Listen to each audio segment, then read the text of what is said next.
Hey everyone, today we're taking a first look at Silksong, the long-awaited sequel to Hollow Knight and one of the most anticipated indie games of all time. It's been over 6 years in the making, and with limited info from the devs, it was becoming a meme that the game would never see the light of day. But the wait is finally over, and boy are people beyond excited. Not many titles can claim that they crashed Steam at launch, but Silksong is one of them. The real question is though, is the game any good? Absolutely yes. I am in the middle of Act 2 in the game, and my early high-level thoughts are that this is the Hollow Knight sequel we were promised, and it is brilliant. It's obvious right from the opening minutes that this is a content-rich, quality title that was yet another labor of love from Team Cherry. However, it is still very much Hollow Knight 2, sticking to the formula the first game set. We're still talking about a rich Metroidvania with the same focus on non-linear exploration, intense sword-based combat, and at times, brutal challenges. If you didn't vibe with the first game, I don't think Silksong will change your mind, but for the masses that loved Hollow Knight, you'll be right back at home. As someone who enjoyed the first game, I'm having a blast so far. But it does have a few issues and frustrations that I will go over a bit later. For now, let's start with what's been great about the game so far. Exploration. The non-linear exploration is again front and center in Silksong's design. You are given general objectives to accomplish, but the way you get to them is completely left to you to figure out. So many areas open up to you really early on, which gives the player a strong sense of agency in deciding where to go next. If you don't like getting lost, you might not like this kind of design, but when you find that next ability or boss on your own, the rewarding feeling knowing that it was all on you who figured it out is addicting. So many times I got stuck, but when I did a bit of backtracking, paying closer attention to the environment, I managed to find the next route of progress, which felt so fulfilling. The game does a great job at giving you a true sense of adventure that in a landscape of hand-holding games is refreshing. From beautiful environments to hidden secrets to new abilities, the reasons to keep pushing through Silksong's treacherous world are plentiful.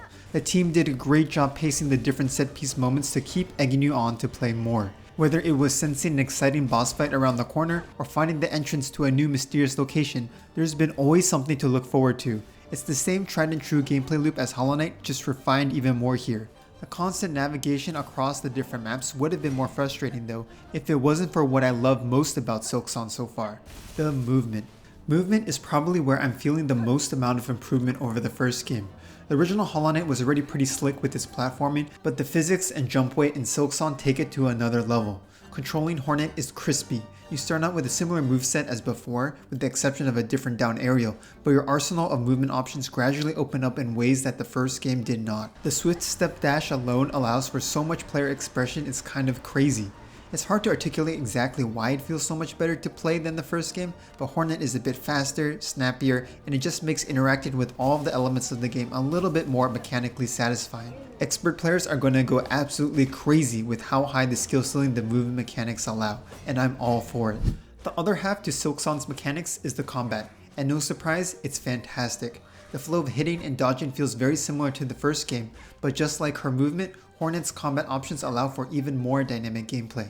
You get a ranged projectile, needle throw, and the ability to customize your melee attacks by switching out crests, modifying your moves quite dramatically. Enemies are more complex than ever, but you're given all the tools you need to outplay them in stylish fashion.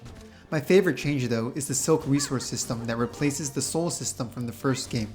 Instead of healing one unit of health at a time, now you expend your full Silk meter to gain 3 hit points, a huge buff that gets you back into combat faster. The catch though is that bosses and enemies hit way harder than before, often dealing 2 hit points at a time, which can be brutal. It's challenging, but so far has never felt unfair thanks to these new, more flexible abilities that encourage you to just play better. Which brings me to the bosses. The handful I've seen in Act 1 have been awesome. They have complex movesets, punishing damage, but great telegraphing that allows you to outplay accordingly. It's a Souls-like player's dream here. If boss fights are your thing, Silksong has got you covered in spades.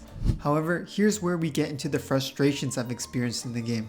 The first is the run back to the bosses. Some of the bench checkpoints are placed way too far from the boss itself, creating these long runs full of platforming and enemies when you just want to grind away at the boss fight. It's annoying, frustrating, and in my opinion, not good design. I don't see any reason why every major boss couldn't have a checkpoint right before it. I thought this was solved in Elden Ring with their Statues of Marika checkpoints, but here we've regressed a bit. To make things even a tad more frustrating is the new currency system. To unlock the different checkpoints throughout the map, you have to pay a number of rosaries which are only dropped from select enemies and feel way more scarce than the currency from the first game. The problem is with how challenging the game is, you'll often be losing all of your rosaries from dying. Then you arrive at some key bench checkpoints, being unable to unlock them due to not having enough money, and then you're just kind of shit out of luck. It makes runbacks should you die even longer, and it just feels bad. The same goes for the fast travel checkpoints, which also need to be unlocked with currency. Not having enough money makes the future backtracking feel awful.